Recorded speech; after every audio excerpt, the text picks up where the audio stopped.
Agents of Damned is a podcast intended for adults, featuring mature content that includes but is not limited to inappropriate language and themes, verbal depictions of sexual themes and ideas, and potentially triggering depictions of depression, alcoholism, horror, and emotional and verbal abuse. Listener discretion is advised. We at Agents of Damned would like to give special thanks to third-party creators we are using during this season. Monster stat blocks are coming courtesy of Nerds Gold's Extended Bestiary, as well as Kobold Press's Tome of Beasts 1 and 2. Magic items are coming courtesy of Mr. James Gifford, although there are a few here and there that may be courtesy of our patrons, and we'll shout those out as they come along. You can find all these people at their respective social medias, and make sure to continue to give support and thanks to those third-party creators out there. We'd also like to take a moment to give some real special thanks to our friend Eymbr for providing additional music during this episode. You can find her works on her YouTube, spelled Eymbr. Again, that's Eymbr. Some fantastic tracks, and it's a real treat. So, without any further ado, on to the show.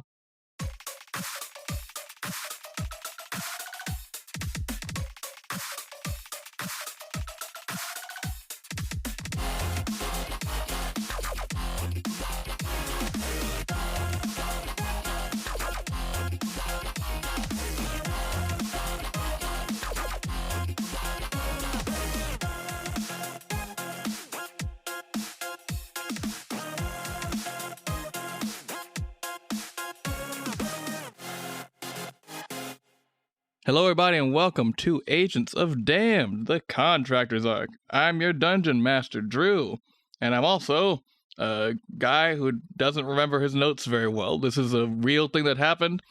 I was checking my notebook for the notes for this session, and for some reason I had just written myself the note, "Be sad," with stars next to it, and it took me a while to decipher it. It was reminding us that last episode had been emotional damage. But I just left myself the note of "be sad." So I'm here to remind you all today, don't forget to be sad. That's my PSA. Viewers. Yep. Listeners. I don't think we have viewers. I hope we don't. I mean, look, I'm not judging how people absorb our media. Hey guys, I'm Christina. I play Leah, and I'm sad. Hey guys, I'm Chelsea. I play Tara, who's not particularly sad, more stressed. I've decided this will be a particularly sad reading this time. Just to match the vibes. Go ahead and get that prison ready for me, buddy. Dark and broody. You don't know me. Yeah, you don't know what to do. Okay. The blessing to be an owner isn't just for the cat. Become your own silver vine. Yeah, I'm Jorgen, sometimes Hoshi, and I play Sad Post. Azkaban. Ah, classic. With the Dementors, and they suck your soul out and it hoits. That was a prison mic reference. Honestly, kind of on theme for what we were talking about. Yeah. Yeah. So Yeah, anyway, go to Azkaban. Oh, okay. I'll do that. Also, J.K. Rowling is there. Oh, that might be the worst one yet. Yep. That's worse than the Dementors. That's worse than the real prisons. right. And you have to listen to her give like a 30-minute TED Talk every day. Ew. Can I punch her? Nope. Can we listen to a recap instead? Right, that sounds great. Okay. By J.K. Rowling. No. The filthy. The subhuman. Recap. The all-boy pirates. What was that? Oh yeah, recap.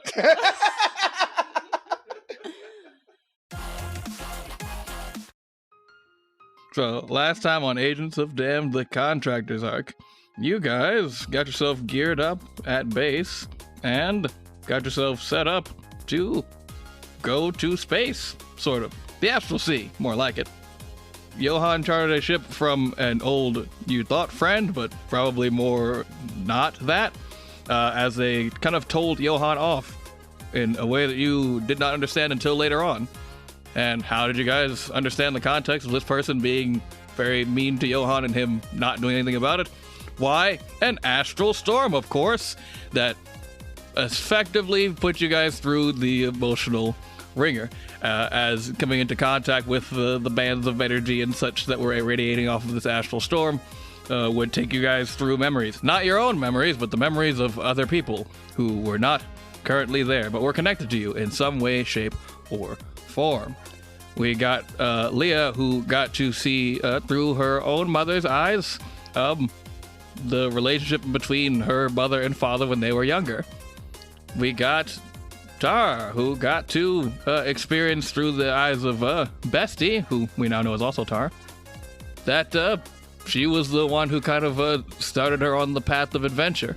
And we got to see through, the eyes of Post's birth mother, and see the relationship that she had with Post's father, and also some commonalities in between, like things she would tell Post's father when he was young, and things that Post tells him now to keep him reassured. But also, we saw a little bit of Johan's past. We saw that his brother died, and that either he is directly at fault or feels at fault, and definitely other people feel he is at fault. Now, we're floating through the astral sea, and we've seen some pirates on the horizon before we got a chance to really talk about any of those things, which is fine. And that is where we'll resume our tale for now. I would like to point out that technically we, if you ask any of us, we definitely did not see Johan's. Oh yeah, you guys also did not see that. We will never admit to it out loud in Nope. front of him, Mm-mm. or within the same plane of existence as him. Yep. Speak for yourself. Sorry, That's going to be a very one-sided conversation. yeah, I think Leah will very much be unemployed if she spouts a word of this. We'll see. We'll see. I can't wait to see Christina's Wow. backup character Yeah, I who can't dies wait- I can't- outside Yeah, I combat. can't wait to see your backup character. The first character to leave a campaign, not because the character died, but because they got fired and they're not a part of the story anymore. Like, and then your character is fired from their job, so, I don't know, make a new one, I guess. I'm sorry, you've got the pink slip condition. Roll a new character. So, the pirates are, cresting over, not quite the horizon, because there's not quite a horizon, but they are getting closer. As you notice that their ship is getting closer, you're also noticing just quite how much larger their ship is than yours. You guys kind of borrowed like a small cruiser, and they're working with like a frigate. For anyone who doesn't know boat stuff, which I also don't know, I looked that up earlier on. We're thinking about like a medium-sized boat that you guys are on, and they're on like a big-ass warship that looks like it's meant to fuck up ships for breakfast. I like to imagine your Google search right now is "what a big ship" and then "what a bigger ship." What a No. bigger ship. What? That's ridiculous. What you said is ridiculous. Clears Google history. I do that anyway. All right, so the ship is getting closer. It is very obvious that it's like a much, much larger ship than yours. And Johan turns to you all and says, all right, so here's what we're going to need to do. We need you all to act quickly. So, plan A is going to be to dissuade them from attacking. If we can look enough like a pirate vessel, we might be able to just simply pass by as a not ally, but a sort of a unspecified agreement among pirates to not pirate other pirates, because then we'd spend all of our time pirating each other and not actually, gaining new goods and wealth. Plan B is that, we will need to engage in battle with the ship, which will not go well for our ship. Should Plan B kick off, I'll need you all to stay here on this ship and guard this ship. I know the way they go about these things. They'll have a main gangplank that they'll try to put down to board.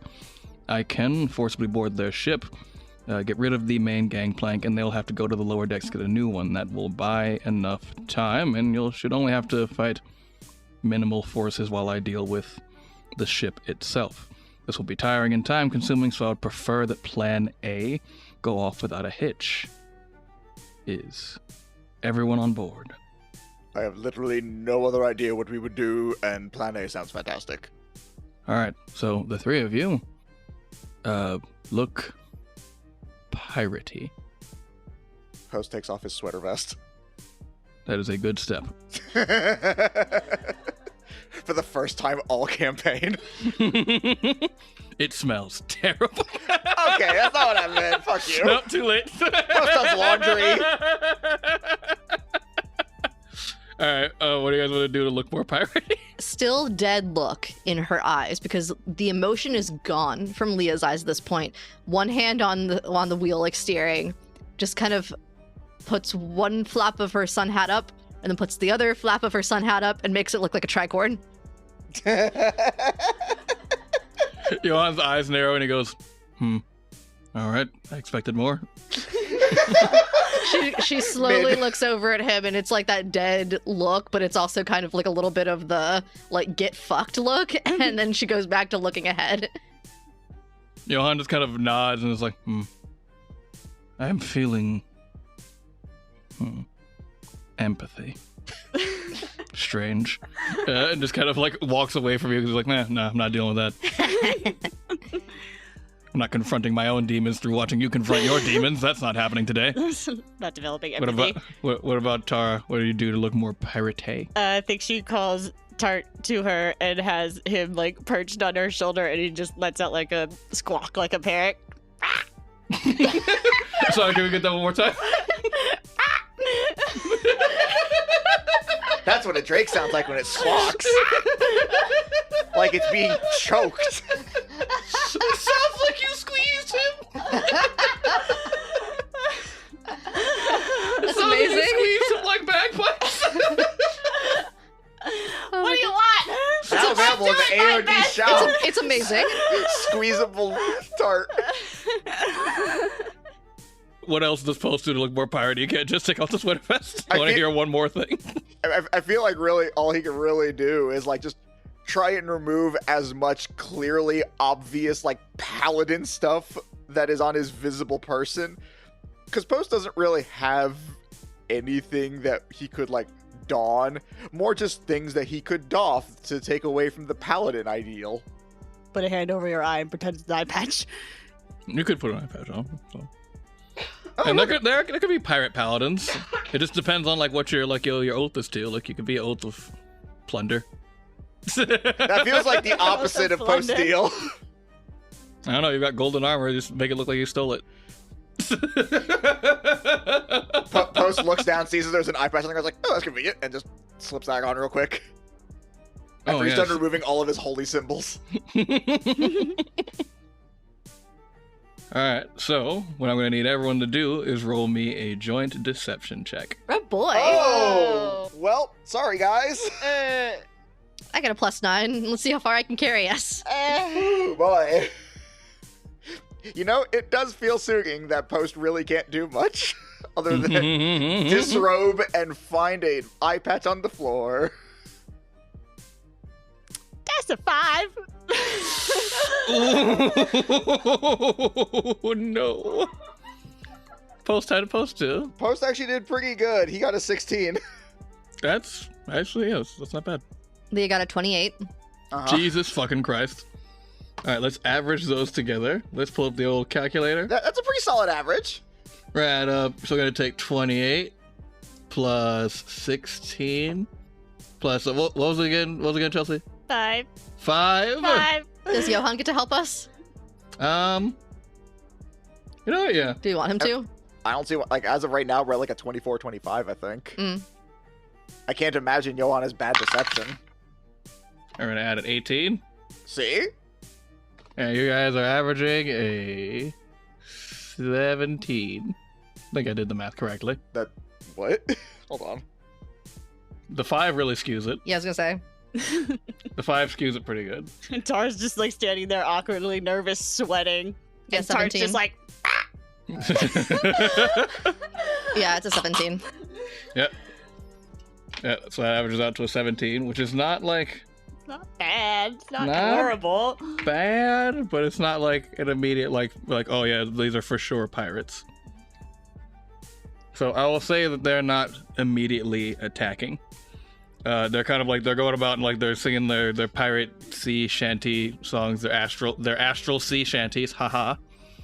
and they take notice of you, and they kind of make a beeline, and they look you over. And again, this frigate is just massive, kind of cresting over these like great astral waves, and crewed to the gills. Like you see, it's just filled to the brim with all manner of different like species from like across the realms, and a Yuan-Ti woman with like this I cannot describe it any way other than obviously magical sword. It's like, it's glowy, and like it's in its scabbard, but like you can see like little like bits of like energy like coming out of the scabbard, like it's like, you know for certain if she takes the sword out, like the sword's gonna straight be on fire. We can see the runes glowing through the sheath. Yep. Like, it's like, oh wow, that's like, that sword's magic as fuck. And she kind of like steps forward and goes like, I am the first mate of this ship, and what are you guys doing around here? What's your deal? Explain your deal. Leah sort of gestures over at Tara, like, get up here, and like she's very much acting right now, and you guys have seen her fake and lie and shit, but this is kind of different, where she's assuming a role and she's trying to pretend that this is what she's doing. So she gestures over at Tara, like, get up here. So someone's on the wheel, and she goes over and she's like, in the sea, traveling, doing our own thing over here. I'm first mate of this ship as well. Then what be your ship's name? Well, our ship is the Poison Dragon. What about yours? Ours is the Winger. And she points to like a big, like, kind of decal on the side that says the Winger. She's like, it's the Winger. You have to have heard of us. Everyone roll like a history check with disadvantage. About to say, like, Listen, I have two ways I can do this. Oh, damn it. You said disadvantage, son of a bitch. Yep. One of those is a nat 20. That's Nice. That's a 6. 12. 16. Nope. Wow, shocker. We haven't heard of these astral sea pirates. Yeah, I figured. Yeah, she kind of like looks in like sees your look of like non-recognition. I think Leah's playing it up though, like intentional non-recognition. She's like, no, not at all. Like she's kind of being a smartass about it. Well, I haven't heard of any ship called the Poison Dragon either. And we just stole it, so, you know. Oh, that's pretty nifty. What kind of cargo are you guys hauling? She's these fucking questions. Why do you care? I know. Why It's do you? called casing the joint. My I know. God. Why do we care? That's not a character. It's not a character. It's not a character. That's not in character. Tara doesn't nervously yell out, "Why do you care?" Immediate dissent amongst the crew. Well, we just stole it, so currently nothing new, but previously they just had rations and other such things. Interesting. You mind if we take a look around?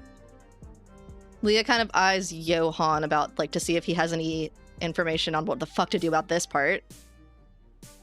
As you kind of look to Johan, like steps in a bit and goes, "That will not be necessary. The ship is ours by right of we took it. And yours is yours by right of I don't care. I suggest you continue on. This ship may be smaller, but we represent a, we'll say, much larger crew. We're merely a scouting party that managed to find a relatively nice-looking ship that we decided we'd take into our care, we'll say. And let's have you two roll a joint deception check." Oh boy. Hey, love. Yeah? Yay. What'd you get? Nat 20. Yay! For a 29. Well, he's got, what was this here? This is a 17, but that does not matter with the natural 20. Man, he's really bringing up the rear. I think Leah's placed her hand, like, on the she has, what the fuck is the sword called? The thorn blade? Yeah, she has that thorn blade, so she's kind of just casually resting her arm on the thorn blade and just sitting there staring down this first mate of the other ship. Ooh, having a magic sword off? Yeah, magic sword off. She has her hand on her sword, and like it's also like clearly like you're spewing like a lot of magical energy. I was like, ooh, having a little magic sword off. All right. Well, we'd hate to just send you on your way without exchanging pleasantries and tales of our conquests and such. I'd like to formally invite you all to have dinner with the captain. And Johan looks like slightly taken aback, but like does not like belay a whole lot of that there. And again, I'll let you all roll like a history check with disadvantage. It's better than before. 14. 14? Yeah. I got a 17. 17? Dirty 20. Dirty 20? Well, the DC was 10. You guys don't know a lot about pirate stuff, but like this is almost like semi-famous like pirate knowledge that like the idea of like, oh, you've been invited to dinner with the captain is like you are coming to dinner with the captain unless you would like to do a fight about it. It's a weird etiquette thing. That's like, oh yeah, like you're going to come to dinner with the captain, correct? Leah kind of gets it because of the whole like potluck thing that she's forced to do, so she's just kind of like resignated herself that this is happening. All right. You two hungry? I guess I am now. Yep, suddenly feeling peckish. The Yuan-Ti woman like narrows her eyes at you, Tara, and she's like, she looks so incredibly not piratey. Looks so deceiving. Well, I guess so. She's new. You gotta start. You guys brought a newbie along with you? You gotta start somewhere, right? Yeah. She like leans over to you, Tara, and like gives you like a thumbs up and is like, hey, it gets easier. Yarg. Amazing. Amazing. I don't think you could have made that any more half-hearted if you tried. That was perfect. No notes. I'm gonna pass out.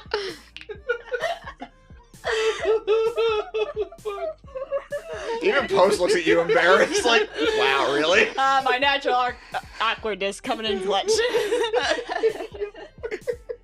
Is there a question mark at the end of that?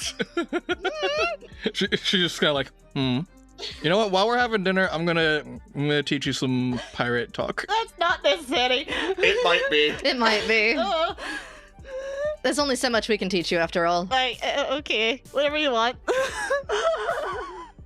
So, you're all, true kind of to Johan's word, they had a gangplank ready, and they set it down, but no one comes across the gangplank onto your ship.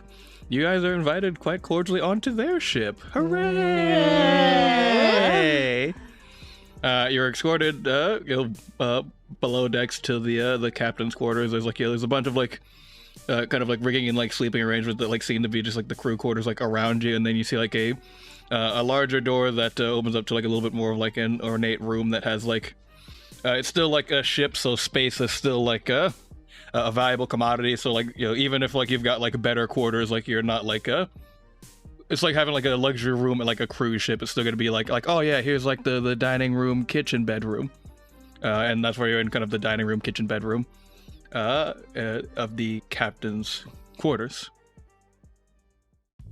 And in the corner of the room, the captain is this towering figure who turns around and meets your gaze, and their eyes widen in surprise as they look upon you, Leah.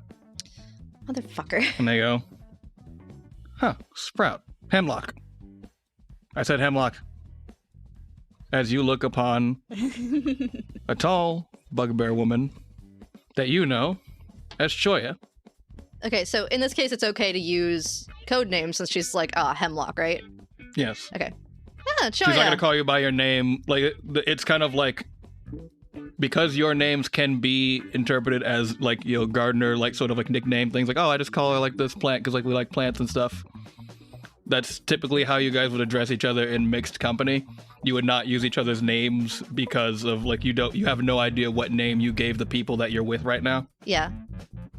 And so she addresses you as, accidentally as Sprout and then as Hemlock. Leah kind of rolls her eyes with the Sprout thing and just, hiya, Choya. Had we ever heard you address the nickname Sprout before? Or is this our first time hearing it? I think so, yeah.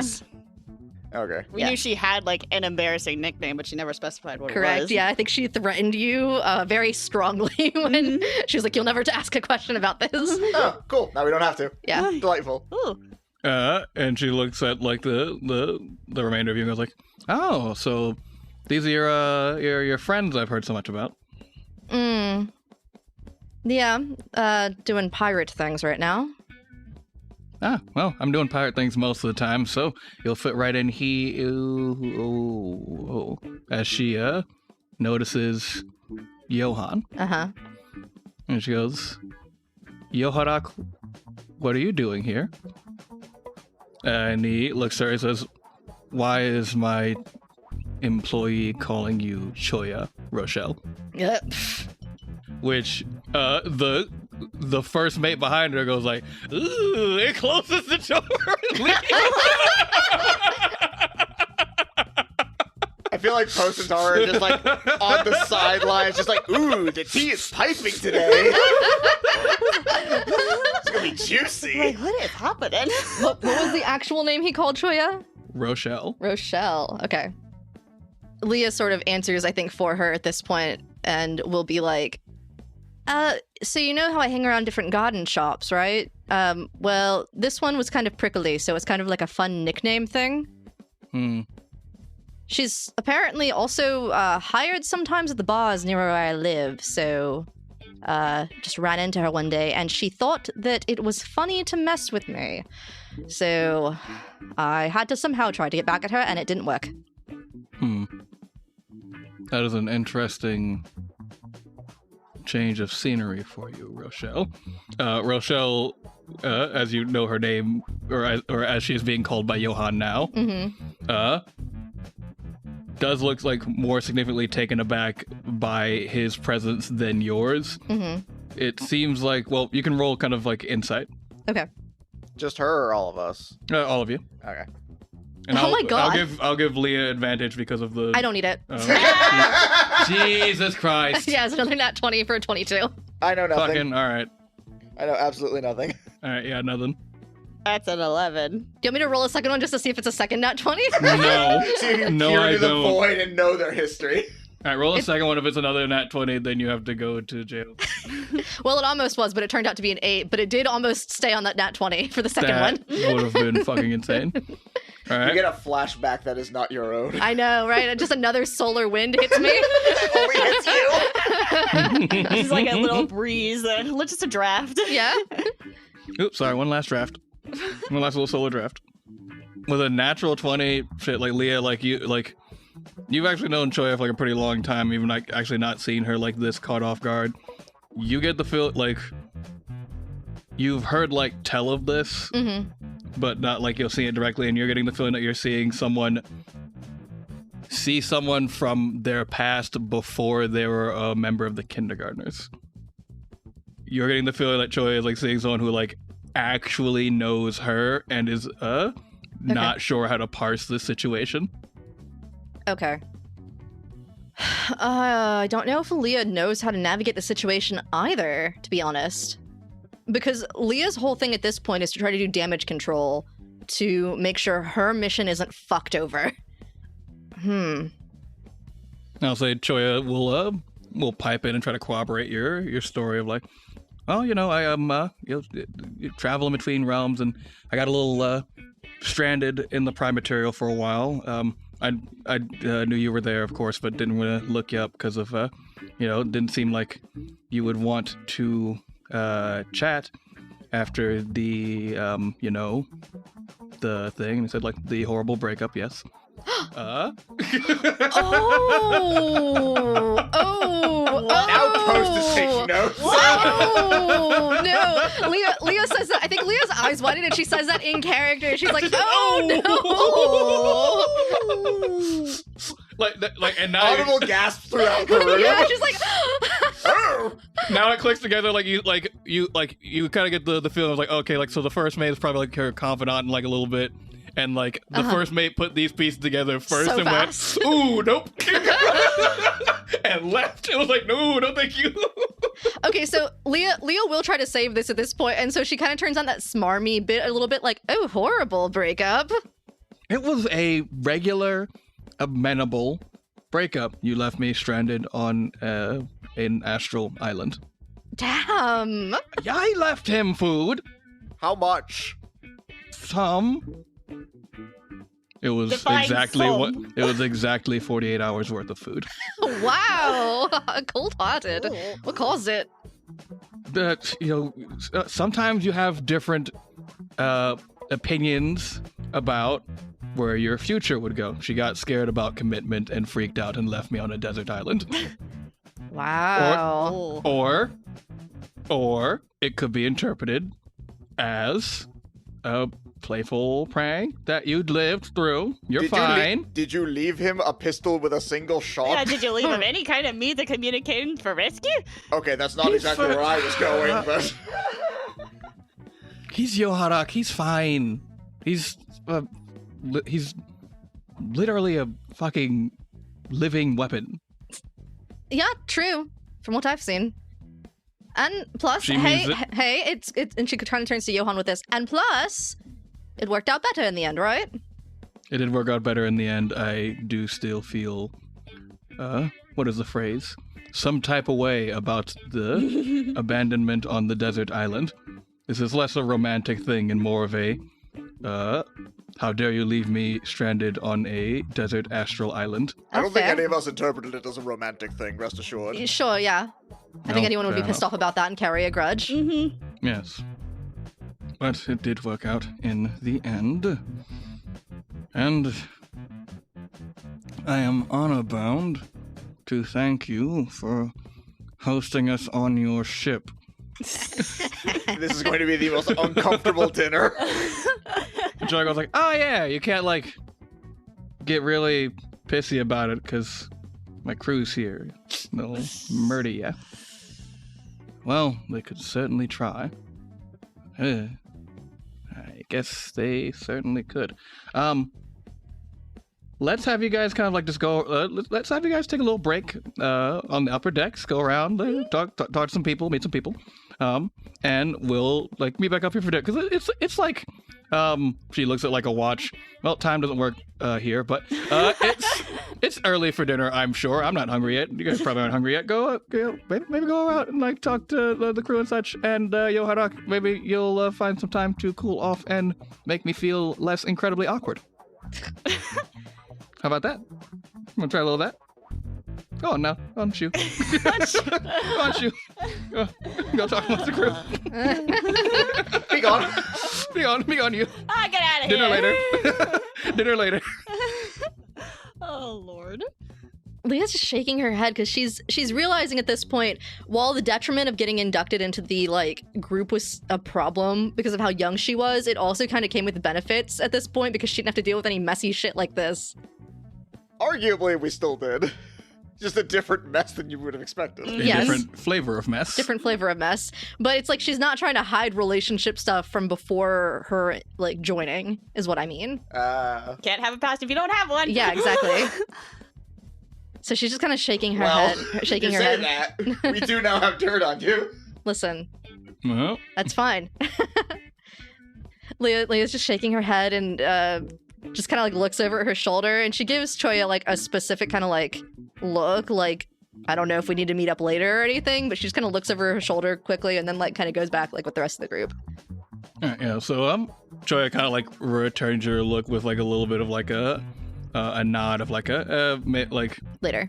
Probably, yeah, like maybe later, but like yeah, fine. And you guys make your way to like the upper decks of the ship. And as you're there, like again, like you see like a bustling crew. The ship is like of a size where like it takes like a good amount of people to like keep it like running and moving, and because of that, like there's also the additional layer of people that are there to like keep those people running and moving. So there's like there's general pirates, but also like navigators and like people who do shit with ropes and people who make food for the people who do all that shit and all kinds of like all manner of different pirates. You guys get eyes on like the first mate, and like you kind of like hear her talking. She's like, "Oh, cousin, you'll never guess who showed up. Like like that ex that like the captain told me about that I told you about, and then you promised to never tell anyone that I told you about. He's totally on the ship, and it was awkward. Oh, it was so awkward. You missed it. You absolutely missed it. And like you hear the voice of her cousin before, like seeing them. Wow, that has to have been incredibly uncomfortable. You guys investigate that any further? No, who else is there? Well, there's a blue tiefling man. There's a lady who's got like kind of like a bunch of like tresses and dresses and such, like kind of like near him that are like they're chatting each other up by like rigging. It looks like the tiefling's job is to like pull a couple of like particular ropes when he is called to pull on those ropes to make the sails do a thing. Rope boy C. Rope boy C. Yep, rope boy C. The key grip, but for ropes. No, we'll go over to the UNT. And you notice a familiar-looking snake man with a bow who survived a relatively recent encounter with you guys by booking it. I put my hand on my hammer, just sort of like casually, like Leo was doing earlier. Like, oh, hello there. Always learning. Hello, nice to... piss! Piss! Fuck! Something wrong? Oh, come on, man. I just got this new job. My cousin set me up. She put me on this new job. It's been going well. I've barely been here like a couple days. Why are you here? We were invited for dinner. Mm-hmm.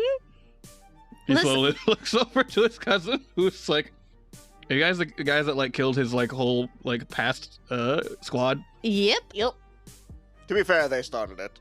They did. Mm-hmm. I mean, they did start it. We gave them plenty of opportunities to flee, and they decided to stick it out, so we stuck it to them. Yep. Yep. All of them died except for my dear cousin here. And she like pinches his cheek, and he's like, "I am deeply uncomfortable." I mean, that's the name of the game. Just don't start anything over here. But I could see how that would be awkward for my dear cousin here. Speaking of awkward. Yeah. How do you guys know it's Johannak, right? And Johan goes, "It is Johan. Please and thank you."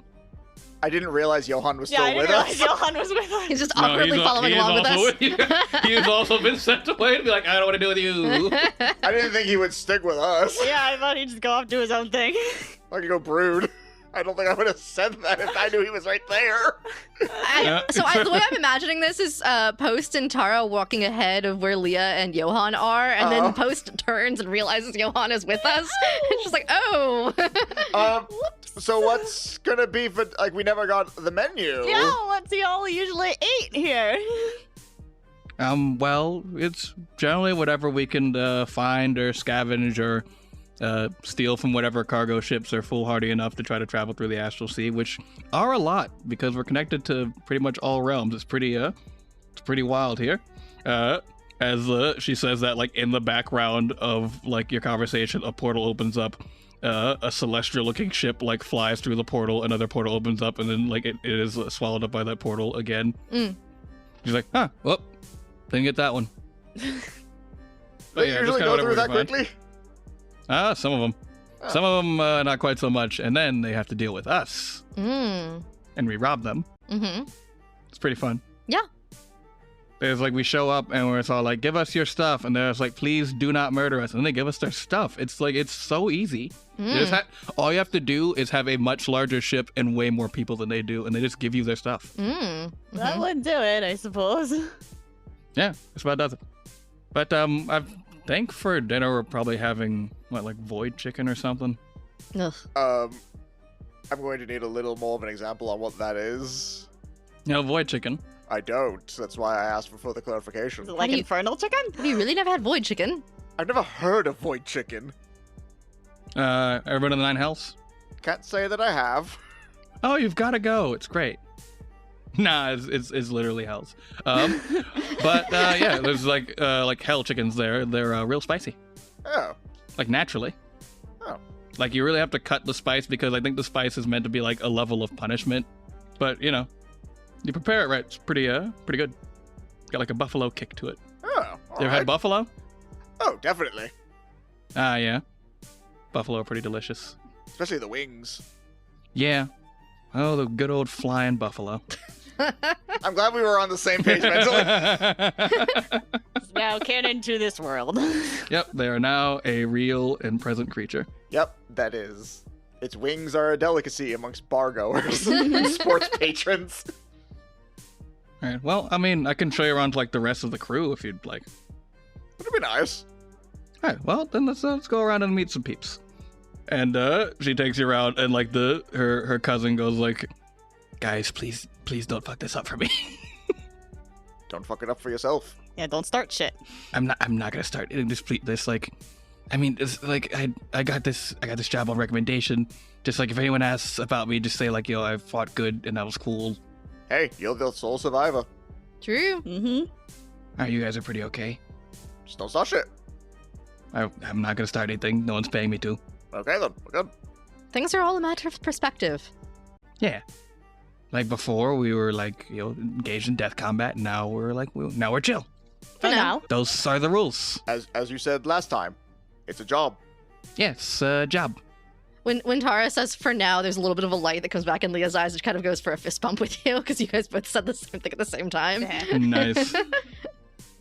She takes her around to the crew, and I think she takes you first to like the one of like the galley cooks, who is preparing some of the void chicken, and it's a tabaxi man who's like, he's doing all manner of like knife tricks while like cutting up like different like various like fruits and vegetables and like bits of like the chicken, and like you can't really identify most of it because it comes from all over. Some stuff looks to be like it looks like he's like cooking with fire that was captured from like the elemental plane of fire. It looks like the some of the fruits are like fey in nature. It looks like some of the spices here are using along with it to dull the spiciness of the void chicken are like native to the shadow folk. They have this weird almost like sepia filter that appears over them. Like it's a little bit of a wild sight to see this man like just using all these things all together.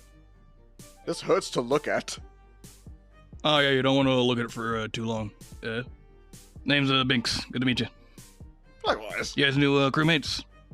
Dinner guests. Mm-hmm. Dinner guests. All right. So I take it like we saw your ship and we're just like, maybe robbery, but not yet. Not at all. Like, not yet, but not at all. Oh. Well, I mean, I wouldn't generally like participate in that directly. I'm just the cook, but I don't know, head on a swivel, I suppose. Always. Yep. And like the first bit is like, Binks, you gotta stop like directly telling people that we might stop them.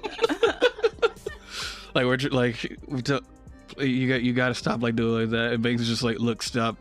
Like my job is not supposed to be people facing. I'm not meant to interact with others. Just like you keep bringing people to me, and that's kind of on you because I'm just here to chop up and make the food with all of these fucking weird ass ingredients. I had to I went to culinary school and they prepared me not at all for this. I as a person feel this. Right? Oh my god. And I had to redo it. And hey, honestly, sometimes the direct approach is the best approach. Yeah, see, so now you guys know what's up. Just like don't. I mean, we already knew it was up. It's a whole thing, right? Like the industry, you know what's going on. Yeah. Anyway, probably clear out of the kitchen so I can finish up this void chicken. And as he stops talking, some of the pieces of the void chicken are starting to like try to pull themselves together to make like a chicken homunculus. He goes, stop that, stop it! And he hits it with a frying pan. You get back in there. He's like, you stay dead. Yeah, I want no part of this. Can we go to the next person? Yeah, he has to cook it soon or it tries to come back to life. Yeah, I definitely want no part of this. I'd rather not see that. You go to like what is essentially like rowing quarters where if they can't really catch any like solar winds, they essentially have like these specialized oars that they can use to row through the astral sea. And it is just the beefiest boys they've got on the crew that like hang out over here in like the rowing sector. The ship Gym Bros. The ship Gym Bros, yes. The Shim Bros. The Row Bros. God damn it. There's a sign that says the Row Bros. Nice. That's the part of it now. There's a sign that says the Row Bros. There's a whole bunch of signs that say like the Robros and like a bunch of like puns like I'm Robrosexual. They all have like shirts and jackets that match. This ship moves by Robrosian. I feel weirdly at home here. And there's you see an orcish woman that like has kind of like a grayer green tone to her skin than like you're used to, and then you kind of remember your time in like the Feywild, and you realize like, oh, this is a fork, a Fey orc. And she looks to you guys, and he's like, the first mate says like, and this is Ukchak. Can you guess what Ukchak says? No, please tell us. Ukchak. It would have been funnier if she spoke like so eloquently. Now, Hello there, pleasant to meet you. no, Pleasure. I was gonna say we were bumped on the heads with the Ukchak hammer. Do we actually understand Ukchak? I think that only works in the Feywild. Oh. Or counterpoint, does it work and we still hear it? Roll raw luck. Ooh. I feel like that should run out after a certain amount of time, but also it would be funny if this person is a member of this crew and no one has been able to understand her this entire time except for you guys. 18. And she actually does speak really eloquently. 18. That's a 7. That's a 6. I need to roll out my tiny dice for this. 17. 17. You know what? I'll say it like that. Again, taking it as an average, I'll say that passes. Ooh. Yeah! Ukchak, who did not have a character voice picked because she was just going to be a bit, Unfortunately, you forgot who you're dealing with. Right. goes, oh, yes, charmed, I'm sure. Oh yeah. Nice to meet ya. Tell me, are you able to understand me? Yes, of course. Yeah, can no one else? Oh, absolutely wonderful. I've been working on this crew for months and no one has understand a gosh darn word I've been saying. Oh, that's unfortunate. Well, that must be frustrating. The first mate looking at you guys is like, We're just saying Ukshak. What? I was like, what are you guys doing? Do you guys speak whatever this language is she says? Because she only really says that one phrase in different intonations. Oh, yeah, no, we got bonked. We know what she's saying. You what? Got bonked. Don't worry about it. That's about as direct as he could explain it, to be honest. That's pretty literal Look, of what happened. I can take the next, 20 minutes to try and explain to you exactly why, or you can just accept the explanation that I gave you, and we move on, and we can tell you what she's saying. So you got bonked, you can understand. Yeah. Listen, Specific kind of bonk. Like, so if you bonk a fork, I take then you 20 can minutes understand to fork? explain this to her. it's Fey shit, right? It's just, you can't really explain it further than what Post has already said. Like... Yeah, I think she comes away with the light understanding of like, all right, so if you have sex with a Fae that speaks Ukchak, then you learn to speak Ukchak. I said I would explain it the whole 20. Like, if they want to have a scene with Ukchak, I am more than willing to remove myself to explain to her this process. Yeah, you take the 20 minutes to explain to her the whole thing. She goes, and after that's all done, she's like, wow, that is pretty wacky. Right? Man, that must have been some adventure. It was. And that was kind of like the light part of it, honestly. Yeah, man, like those fucking teeth dinosaurs? That sounds awful. They were. Mm. Anyway, what's Ukchak saying now? I feel like I've known this person for a while, but never actually like gotten to hear them speak. And Ukchak has been like going on and on about like ways the ship should be like cleaner and better maintained. And she's like, and the accommodations are atrocious. None of these people have heard of deodorant. I love Ukchak. I love her so much.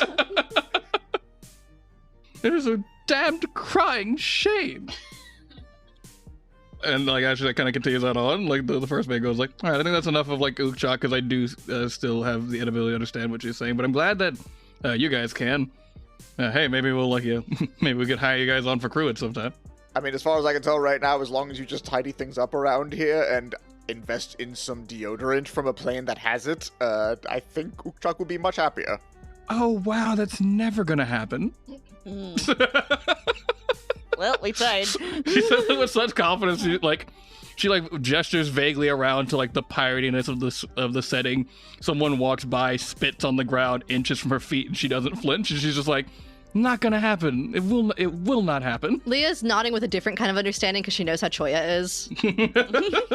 Yeah, probably not. I think one time, someone suggested that we we steal the special like water setup so that we could have showers, and Captain booed them. Just booed them in the middle of their speech. Sounds And about that was right. the end of that. Sounds about right.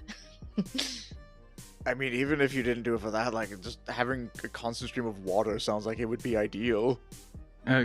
Captain likes to keep a keep what you kill type of mentality. She thinks if we're too self-sustainable, we'll get soft. She'd rather us have to take things.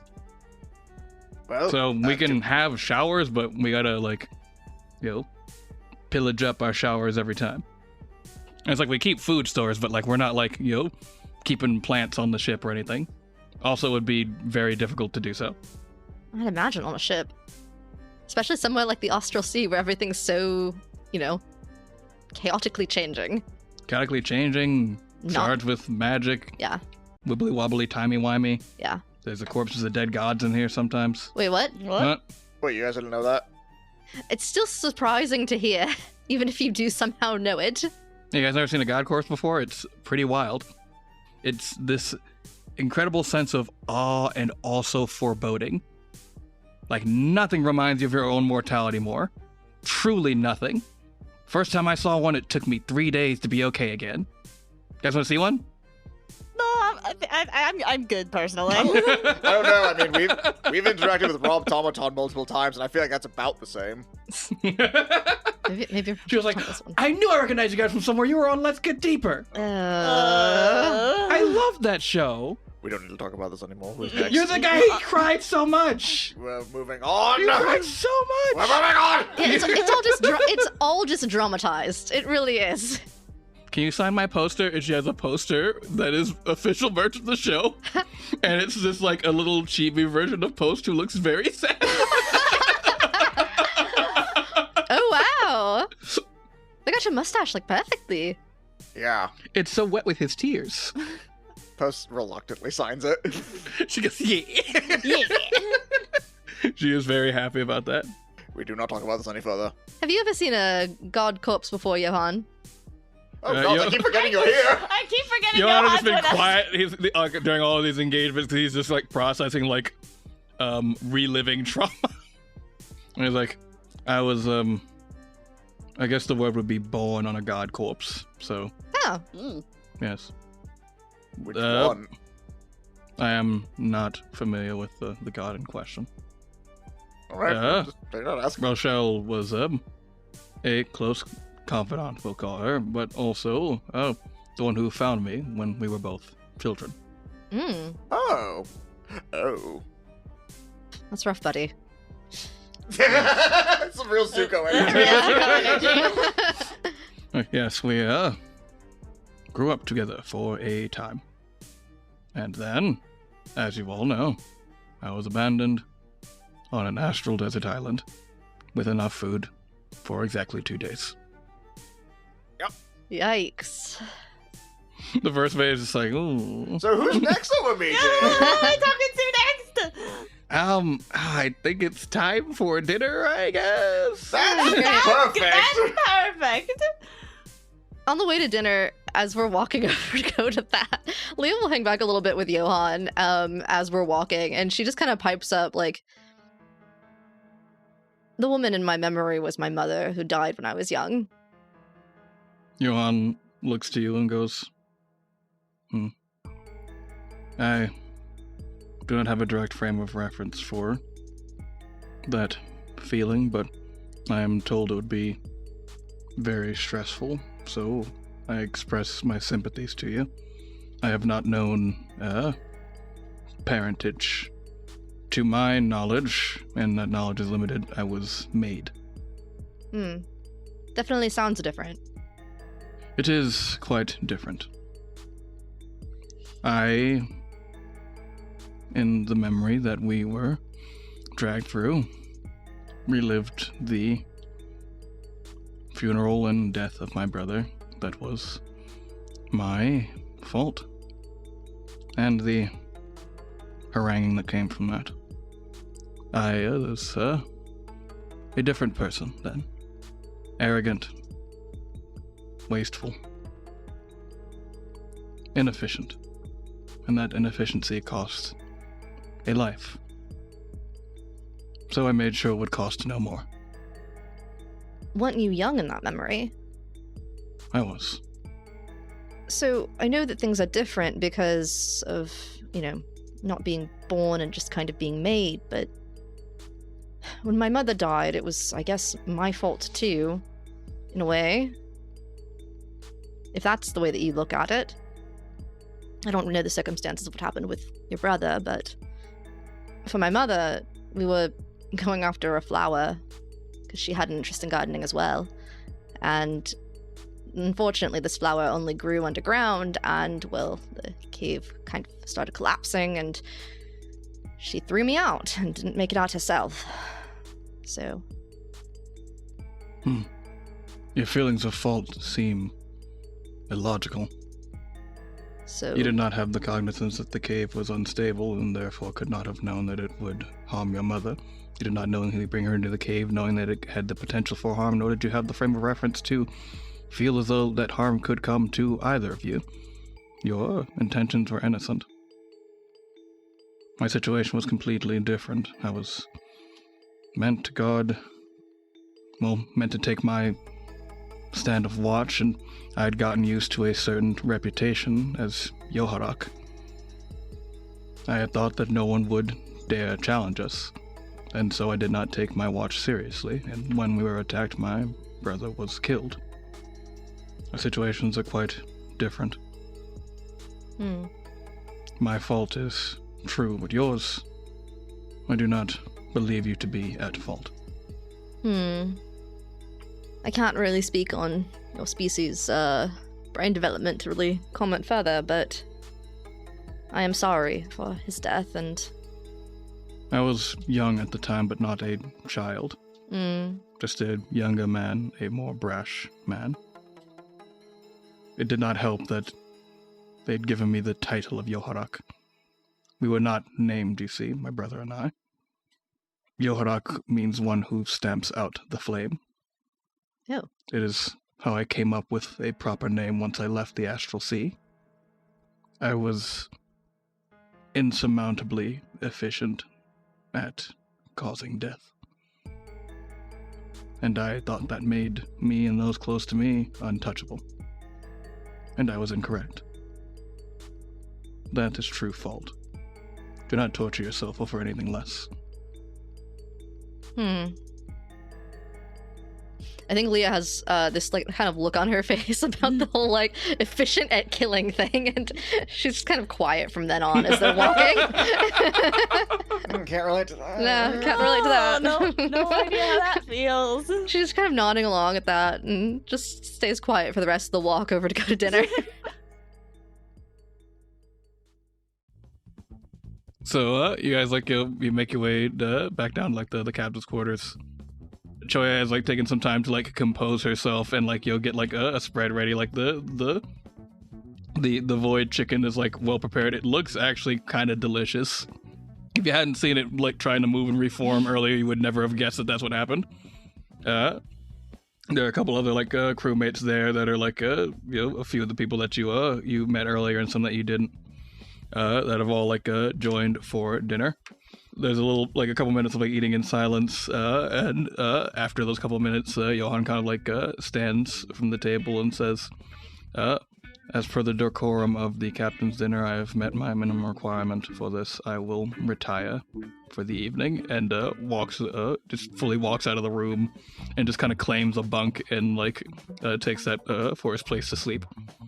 Eek. Probably the best way that could have gone, honestly. Yeah.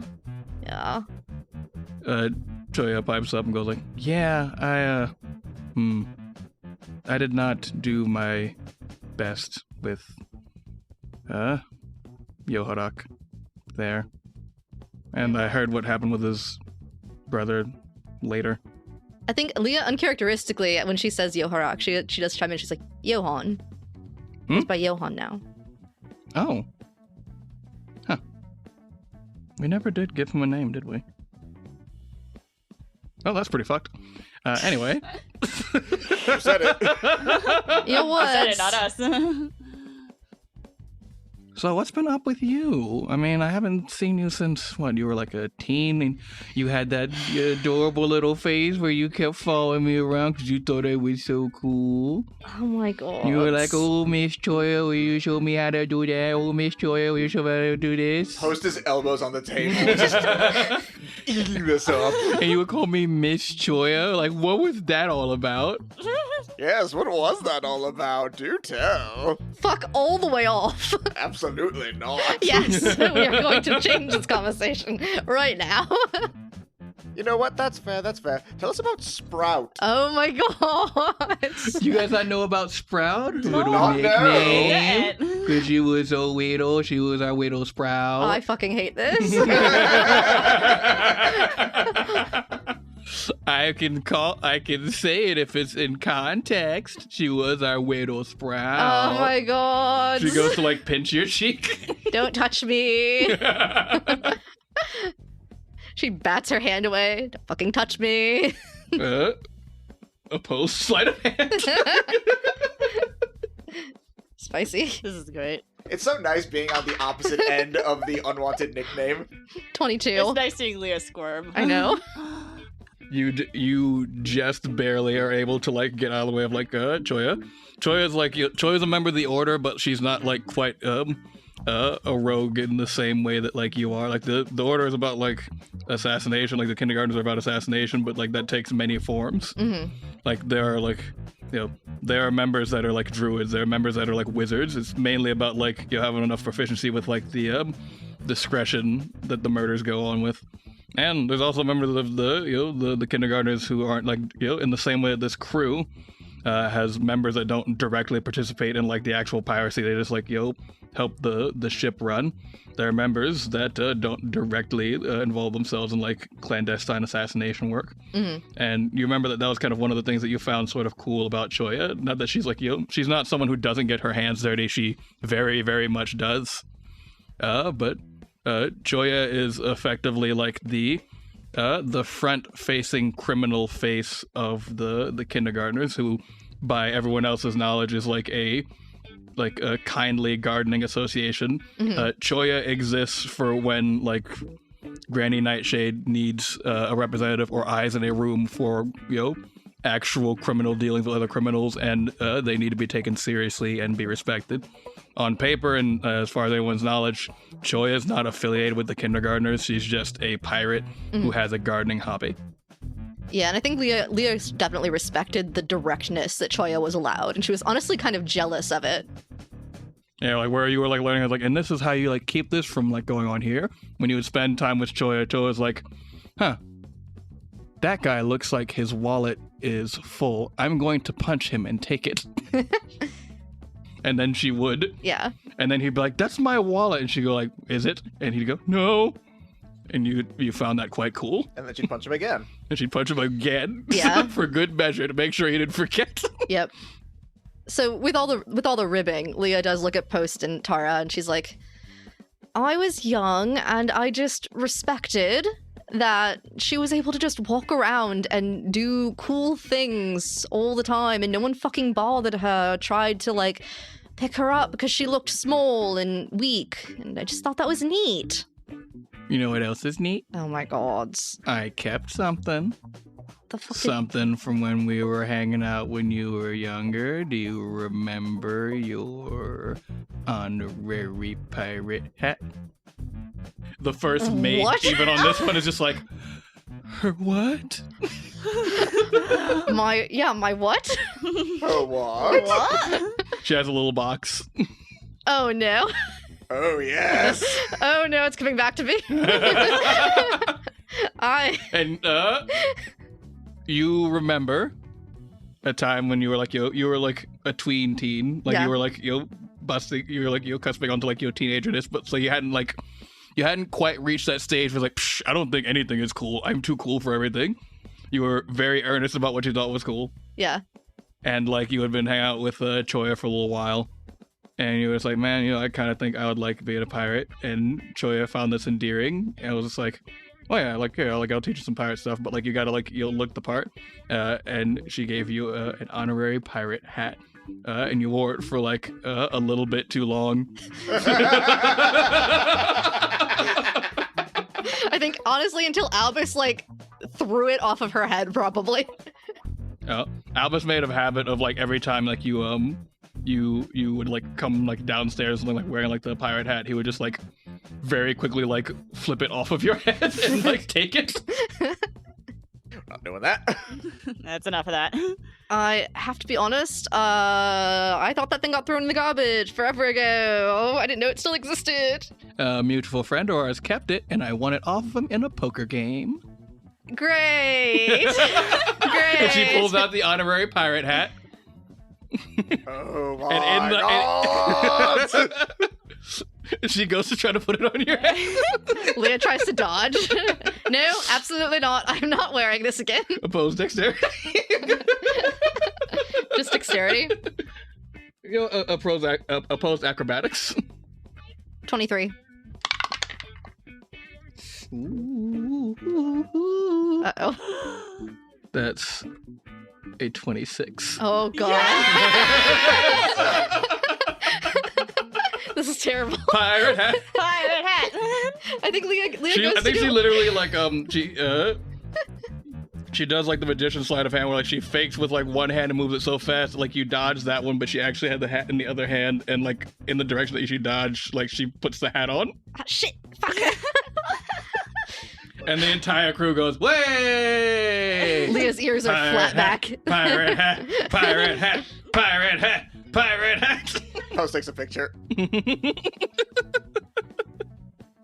I would go to bed already if I wasn't afraid of what else she would say when I'm not in the fucking room.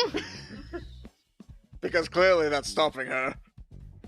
Yeah, but I'd rather be here to know exactly what she's saying. You have control issues. I have control issues. Yes.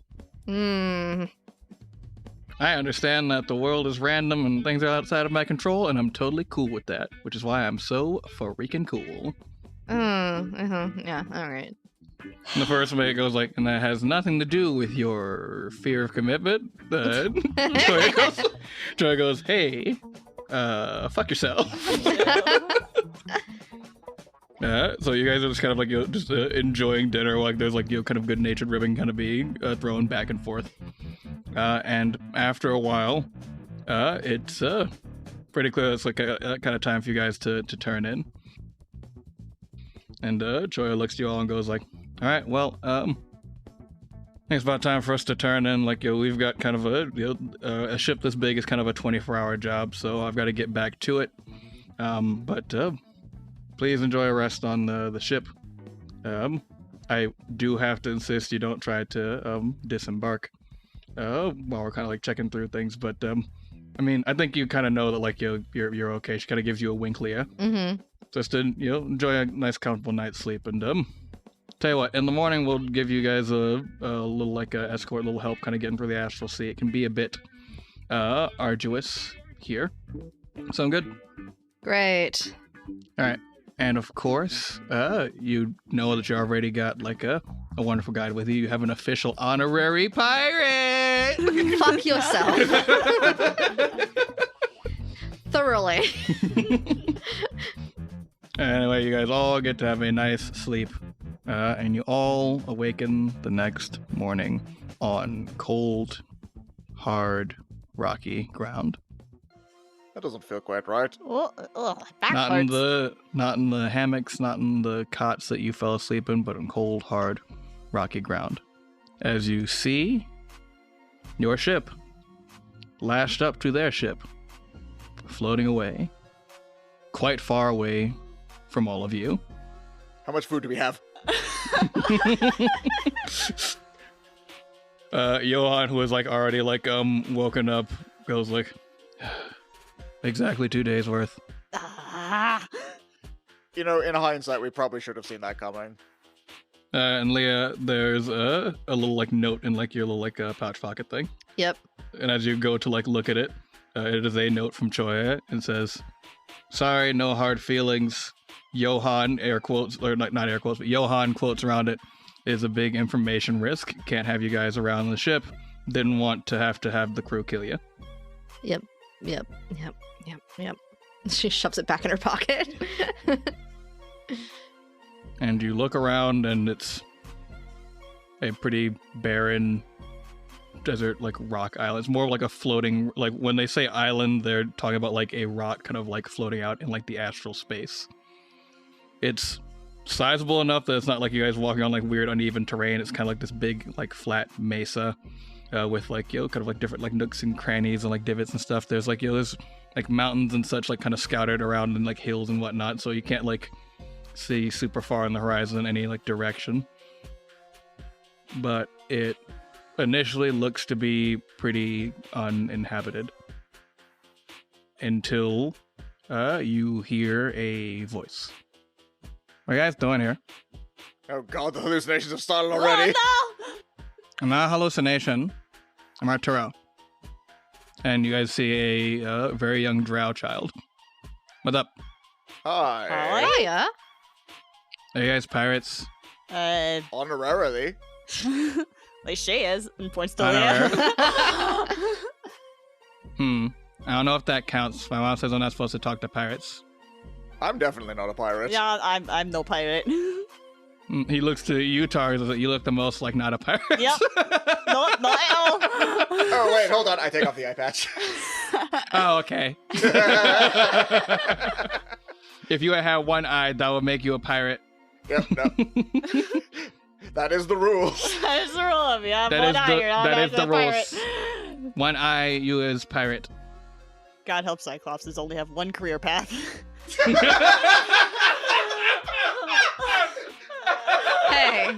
Hey. They can work in the solar industry sometimes too. For anyone listening at home, Christina is blind in one eye. She have one eye. Technically, she does still have both of them. Yeah, she still technically has two eyes, just one doesn't work. I don't know. If you had two cars and one didn't work, you'd be like, I still have two cars. I mean, given our current situation, I would argue that we still have two cars. We still technically have two cars. So Leah like shoves the honorary pirate hat into her bag, and then she undoes a little like tricorn on her gardener's hat. She's like, fucking pirating is stupid.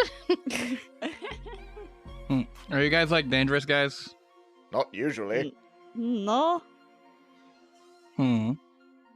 What's your names? No, I'm Postal Delvery. Tara Stormblight. You can call me Leah. Johan. Okay, and I'm Arturo, so we know each other's names, so you guys aren't strangers. No. You guys want to come to my house? Sure, I guess. Cool. And he just starts. He just starts running. He does that little kid run, like he's excited, like awesome. He just starts running. Johan, is a random drow child how you got off the planet Rock the first time? No. How did you do it the first time? Oh, well, there was a ship that passed by quite far away. So I took a rock and focused all of my psionic energy and hurled it at the ship, which knocked it off course. Then I spent several days making my way to the wreckage of the ship to construct a smaller ship out of its wreckage. I vote we go with the child. Yeah. But that is very cool. That'll be plan B. I will come with you and I will wait outside. I do not have the energy for a child. That is fully understandable. Yeah. So you follow young Arturo, and you find kind of just like a small, like modest farmhouse that it's very weird that it's here. It's just like it's in the middle of the astral plane. Like not a lot of people live in the astral plane, and if they do, they are usually on some manner of like moving vessel, or they're like some manner of like well-established hub that people just like don't fuck with because they want it to be there. Like you guys know enough about the astral sea to know like there are like some like quote unquote settlements, but they're really more like mega city trading posts that people was like, look, we don't fuck. It's like if in the middle of the ocean there was like a target, and like none of the pirates fuck with the target because there's like, but then we won't have the target. Oh, the Mid-Atlantic target? Yeah, the Mid-Atlantic target. It's like that. So you find this like this modest farmhouse that again it is like weird that it's here just as like not even like as part of like a village, just like its own thing.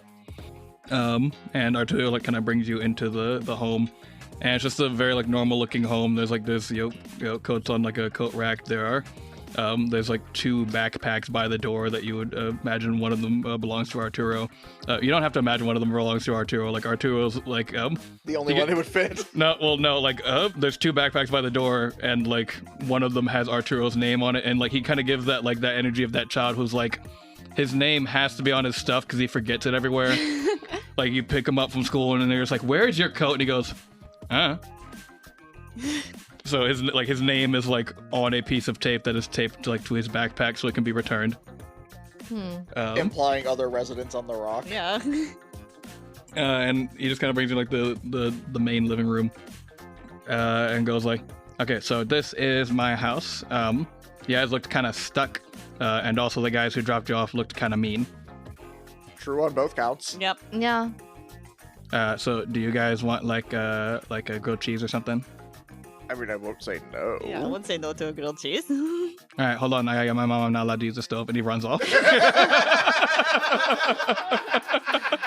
Honestly, we should have saw that coming. I love Arturo with all my heart. But also, probably better that we have an adult to talk to.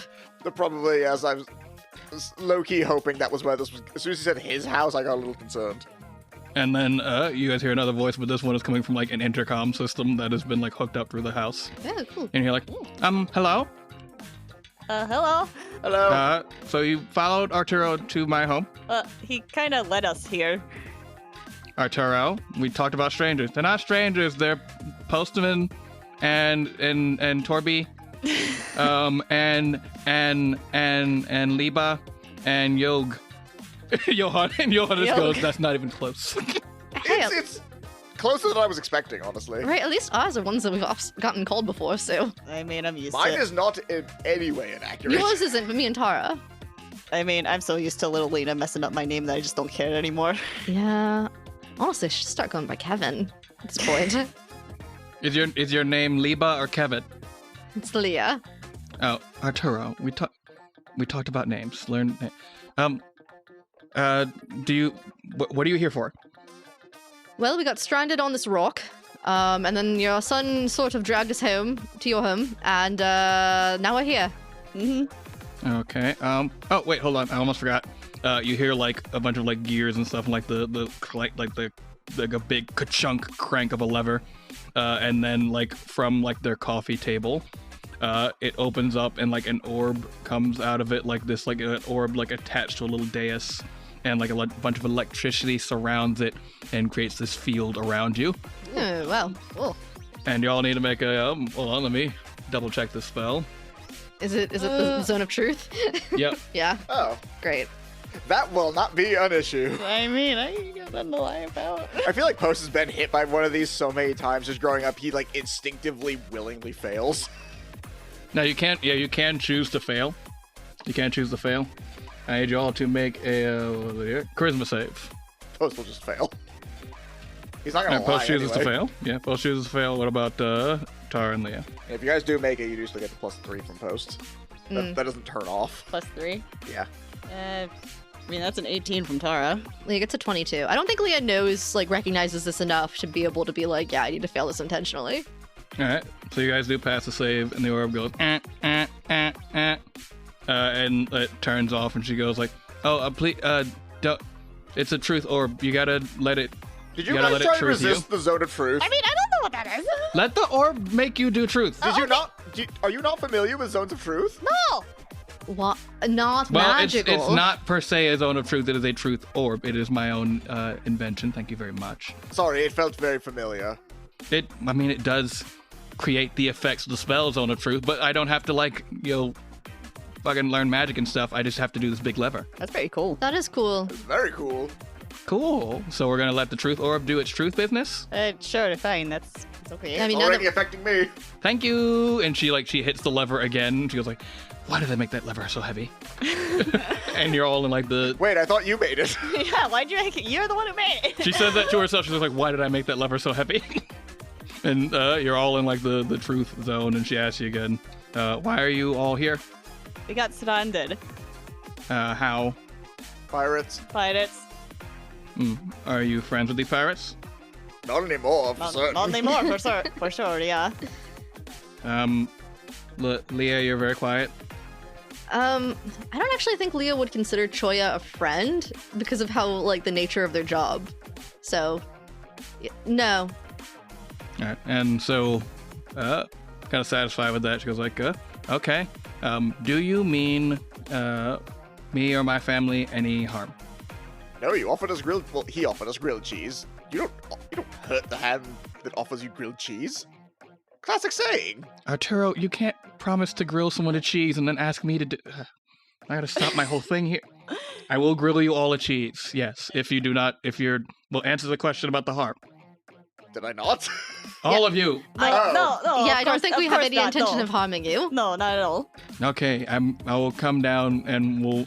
You know what? We'll make we'll do some grilled cheese. I think I've got some tomato soup. Ooh, excellent. And I think I still have a little bit of tea left too, so we can just have a nice little sit down. Oh, this is delightful. That is delightful. And you hear like the intercom cut off, and then you see Arturo run back out. He goes like, "Haha, yeah!" And he just kind of like ran around, and then like following him is a drow woman in overalls with like a utility belt of like different tools and wrenches and sockets and all kind of things there. Kind of reminds me of your family, Leah. She's got like a little bit of like soot on her face. It's clear she's just been like working on stuff. She like pulls like some goggles up from her eyes there, and kind of like pushes her hair back. Like she's clearly like has not been expecting company, so she's not like in her best sorts. And she was like, "Hello, I'm Tilly. Well, Tillicent, but people call me Tilly. And all of you, upon seeing her, recognize her immediately. Mm-hmm. You saw this woman in a memory, in Bestie's memory. And that will end our tale for now. Hey everyone, thanks for listening, and make sure to stick around until the end for some unique bloopers. A very big thank you to all our incredible patrons. Your support directly helps us create more fun content for your listening pleasure. If you'd like to become a patron to support the show, check us out on patreon.com/agentsofdamned to gain access to things like our patron Discord channel, our peek behind the screen episodes where we decompress after each session, our special bonus episodes where we might reveal more plot about our NPCs or just play other fun TTRPGs, and our patron shoutouts each episode. Speaking of, thank you to Eymbr for being a veteran operative. If you'd like to hang out with the cast, join our Discord linked in our social medias, or follow us across the internet, Drew can be found at Liger000, I can be found at Greekachu, Jordan/Hoshi at Pokachap, and Chelsea at Little Black Feather. The show handle is at agentsofdamned, at agentsofd, or at AOD, depending on the site. But honestly, with the state of social media, if you'd like to interact with us, the best way is through our Discord. Anyway, until next time, bye!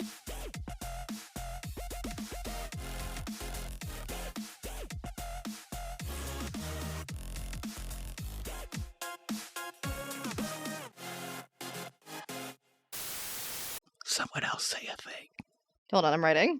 So, hold on, I feel like one of the three of us is the one who should say something, and that one is writing notes. Yeah, hold on. Yeah, Post and Tara are just like, what? We're here. We're here. We have nothing to contribute to this.